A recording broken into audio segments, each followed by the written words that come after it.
Former Army Special Operations Intel analyst and founder of Power Us. He is a drone warfare expert and a Fox News contributor. Brett, great to have you on the show as always. I mean, you heard Lucas there right now, and the president calling the ceasefire, saying it's on massive life support. Iran had to know, Brett, going into this, that pushing off these uranium talks, these nuclear talks, was a non-starter. I mean, this is not a serious response from them.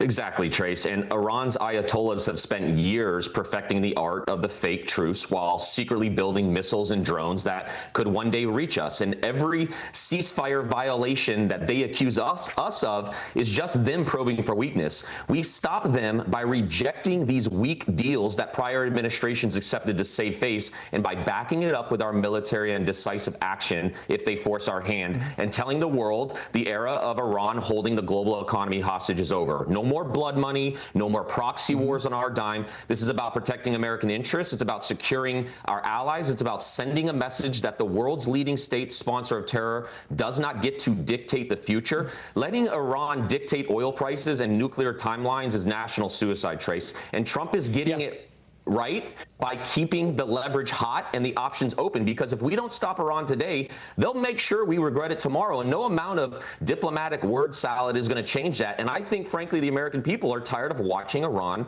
play these games. This ceasefire was supposed to buy time for real concessions, denuclearization, an end to their terror funding, opening the strait for global commerce. But instead, Iran's response reads like a ransom note from a regime that's been cheating the world for decades. Trump calling it on massive life support, that's the understatement of the year, right? We cannot afford to let them regroup. Stopping Iran means maximum pressure right now, keep the blockade tight, hit their proxies where it hurts, and make it clear that any nuclear sprint ends with consequences that they can't survive. We're not going to let them dictate the terms to the West or keep funding jihad. That is not peace. That's playing Russian roulette with the world's most unstable regime, and the American public, frankly, deserves leaders who refuse to pull the trigger on that type of weakness. But they're trying to dictate the terms. That's the whole point here, Brett. You talk about the logistics of all this uranium thing, and the president said this, and then I'll get your take on how that exactly works. Watch. Iran told me very strongly, because they intend to give us the nuclear dust. They told me, number one, you're getting it, but you're going to have to take it out because the site was so obliterated that there's only 1 or 2 countries in the world that could get it. It's so deep and got hit so hard that there's no way they have the equipment to move it. And they expect the United States and other countries to go in and dig this stuff out. Brett, what's the consensus here on that?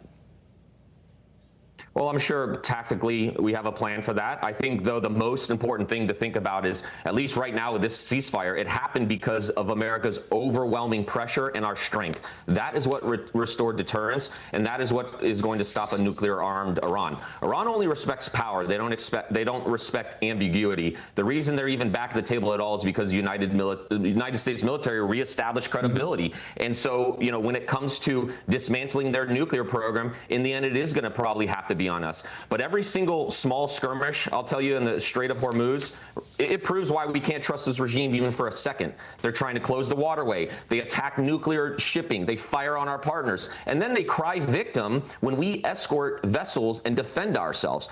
And America needs to stop apologizing for simply asking that international waters remain international. It's time for us to lead again. There's simply no replacement for American military leadership on the world stage. And right now, I think the American public wants results. No more failed diplomacy, and that's exactly what we're fighting for by de-arming them. Total victory over Iran's nuclear ambitions and their terror machine. Brett Velicovich, great to have you on the show as always, sir. Thank you. Meantime, be sure to like and subscribe for all the Fox News latest on YouTube, and catch full shows streaming now on Fox One.